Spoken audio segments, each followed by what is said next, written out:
In a cold prison room, under flickering fluorescent lights, a man in an orange jumpsuit sat silently, hands shaking, eyes hollow, counting the final hours of his life. Tomorrow was his execution.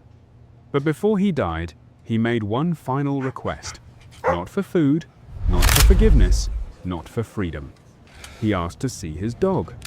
His retired police dog, Ranger, the only soul who had ever truly trusted him. The guards thought it was strange. Some thought it was foolish. But when they brought the dog in, everything changed. Instead of a reunion, Ranger began barking desperately. The officers froze. No one understood what was about to unfold. Stay with us because this story will leave you speechless. The prison woke before dawn. A cold, heavy silence clung to the hallways, the kind that only appeared on execution days. At the far end of death row sat a man whose story had once been celebrated across the nation. His name was Ethan Ward, former police officer, former K9 handler, former hero. For nearly 12 years, Ethan and his German Shepherd, Ranger, had been an unbeatable team, tracking fugitives, locating missing children, uncovering drugs and weapons.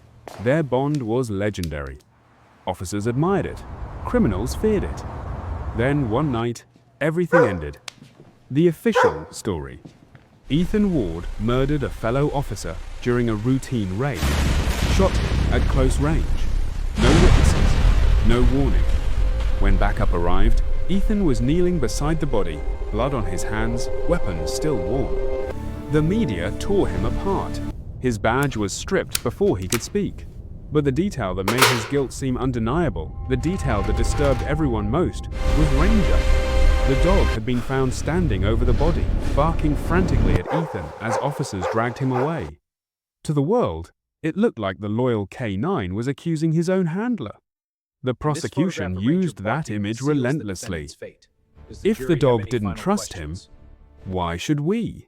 Ethan maintained his innocence from the moment of arrest to the moment of conviction. He repeated the same words every time. I didn't kill him. Someone else was there. Ranger saw it. No one believed him. The case felt ironclad. The trial lasted 1 week. The verdict took less than 3 hours. The victim's family demanded death. And Ethan accepted it quietly, not because he was guilty, but because he had lost the only thing he truly cared about, his partner. On the morning of his execution, the warden entered his cell. You'll be escorted to the chamber in approximately 2 hours. Any final requests beyond the one already granted? Ethan lifted his head. No, just the one. Everyone already knew what it was. Ranger had been tracked down, retired now, living with a different handler. Arrangements had been made. And outside the prison walls, a black SUV was already approaching, carrying the dog Ethan had once trusted with his life. Inside the cell, Ethan inhaled deeply. Today might be the day he died. But it was the first time in years he felt alive. Ranger was older now, grey around the muzzle, slower in his step, but even in retirement he carried an aura that silenced a room. His handler, a young officer named Cole, guided him carefully through the prison gate. Guards who had been leaning on walls straightened without thinking. Someone whispered, "That's Ranger, It's him. the one from the Ward case." Inside the holding room, Ethan heard the footstep, heard the jangle of the collar. His heartbeat quickened, not with fear, but with something he hadn't felt in years. Hope. The door opened. Ranger entered. For a brief second, everything froze. Then something no one expected happened. Ranger didn't run to him, didn't whine, didn't show recognition. Instead, he growled. Deep, low, dangerous. Cole jerked the leash. "Ranger, easy!" But the dog didn't budge. His body stiffened, tail lowered, lips pulled back just enough to show teeth. Gasps filled the room. "Maybe the dog remembers what he did," a guard muttered. Ethan's throat tightened. "Ranger boy, it's me!" But Cole's eyes narrowed. He watched the dog carefully. This wasn't an attack posture. "He's searching for something," Cole whispered. Ranger moved behind Ethan, sniffing near his shoulder blade, the base of his neck. Then he froze. His nose pressed closer. His breathing deepened. Then he barked once. Sharp, urgent. That was an alert bark. Cole said, voice tight. He thinks something is wrong with the inmate. Ethan frowned. I'm healthy. The prison psychologist stepped forward. Maybe you think you are. Cole knelt beside Ranger. Buddy, show me. Ranger nudged Cole's hand toward Ethan. Cole stood, approached slowly, and lifted the back of Ethan's prison shirt just enough to see beneath the collarbone. Warden, look at this. What is that? A scar? Cole shook his head, voice trembling. No, sir. That's a puncture wound. Old, but deep. Exactly where Ranger alerts when someone's been stabbed. Silence consumed the room. The moment Cole said it, something cracked open inside Ethan.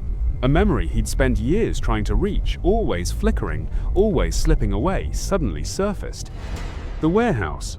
That night, it was cold. Rain hammered the rooftop.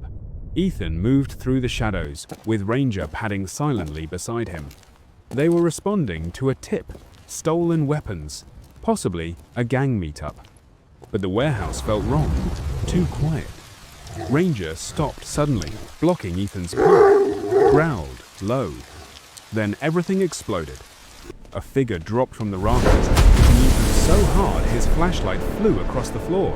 Another shadow kicked Ranger away, sending him crashing into a stack of metal pipes. Before Ethan could recover, pain shot through his left shoulder. A blade. Someone had stabbed him. A gunshot cracked through the darkness. Then another. A body collapsed beside him. Ethan reached out, but blood smeared across his vision. Everything blurred. He heard Ranger barking frantically, paws nudging his chest. Stay with me. Heard Help is almost sirens, here. heard boots, Keep your eyes open. heard Look at me. voices. Then one sentence, crystal clear. Ethan shot him. He shot the officer. No, Ethan tried to say. Someone else. Someone was here. But his voice was nothing, drowned by shouting. They dragged Ranger away. A final image flashed a blurry figure standing in the far corner, watching silently as Ethan was handcuffed. The shadow slipped out the back door before anyone noticed. Then everything went black. Ethan snapped back to the present, breathing hard. Ranger was still staring at him, not with aggression anymore, but with recognition, with relief. So much, old friend. Someone else was there that night, Ethan whispered. It's been too Someone long. stabbed me. Ranger saw it. Ranger stepped forward slowly, nudging Ethan right where the old puncture wound was hidden. Then he sat directly in front of Ethan, eyes lifted, locked with his. The same way he used to sit after successfully identifying a suspect. Cole covered his mouth. He's signaling a match. He's identifying Ethan as a victim, not the perpetrator. Ethan's knees weakened. You knew, didn't you? He whispered. You tried to tell them that night. Ranger pressed his forehead against Ethan's chest and released a soft whine, years of confusion and pain, finally resurfacing. Warden, listen. The psychologist stepped Look at forward. Ethan. We must intervene Warden, now, before this it's too late. changes everything. A dog's memory isn't evidence, the warden said. We still have ballistics. Cole straightened. Ranger has never given a false signal, not once in his entire service. Ranger barked once, loud enough to echo off the concrete. Then the dog turned and locked his gaze on someone standing along the wall. Officer Hale. Ranger wasn't just reacting. He was tracking. His nose twitched, drawing in Hale's scent, then dipped back toward Ethan's injury, comparing the two. He thinks Hale was in that building that night, Cole said. Hale barked out a laugh. Too loud, too forced. That's insane. I wasn't even on shift. This dog is senile. But his voice shook. Cole stepped closer. Hale, you smell like someone who's recently come into contact with heavy-duty, unregistered gun oil. Hale's face drained of color. Ranger moved again, sniffed Ethan's shoulder scar, then whipped back toward Hale, barking so aggressively it shook the metal door.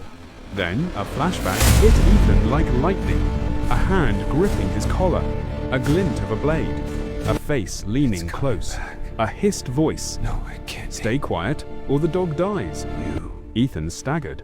That voice, he whispered. He looked up, eyes locked on the trembling officer. It was you. Ranger barked once. Sharp, final. Hale's mask shattered. Guards rushed forward. Handcuffs clicked through the room. Hale looked at Ethan with hollow, broken eyes. "I'm sorry," he whispered. But Ranger wasn't done. He turned past Hale, past the door, and locked his eyes on Lieutenant Marsh, second in command of the entire prison. 2 alert barks, sharp and deliberate. 2 alerts meant direct involvement. "Ranger never mistook a scent in his life," Ethan said quietly. This isn't over, Marsh. "If he's alerting on you, you were there." You'll Marsh's see. hand twitched toward his hip.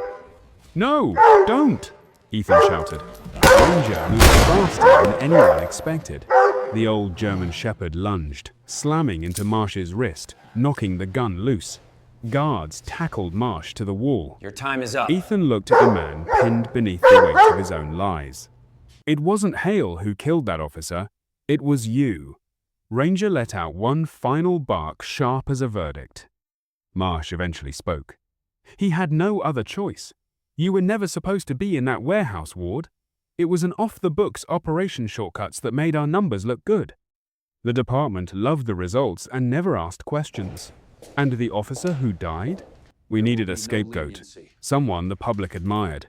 A decorated canine handler snapping under pressure. People would believe it. It would bury everything." "And it did," Ethan said. Marsh nodded slowly. "We didn't think you'd get the death penalty." "But you did nothing to stop it," the warden said. "Because there was no excuse, only guilt, only truth finally standing in the open, because Ranger had remembered what no one else wanted to see." "Unlock him," the warden commanded. The metal restraints clattered to the floor.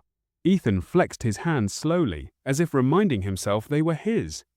The warden lifted his radio. "Contact the state governor. Immediate delay on the execution. We have new evidence." The sun was rising when Ethan stepped out of the prison for the first time in years. Not through the back gate reserved for bodies, through the front entrance, reserved for the living. Ranger walked beside him, leaning slightly into Ethan's leg. Slower now, joints stiff, but his spirit unbroken. As Ethan walked toward the waiting car, a nurse rushed out, carrying a small envelope. Inside was a photograph him and Ranger on their very first day as partners, young, determined, unbroken. On the back, in faded ink, was a message Ethan had written years ago. "Where you go, I go." It wasn't just a promise. It was a prophecy. This story teaches us that truth can be delayed, but never destroyed. No matter how deeply injustice buries someone, loyalty and courage always rise again. Ethan's innocence survived because one faithful friend refused to forget and reminded us that the most powerful witness isn't always the one who can speak.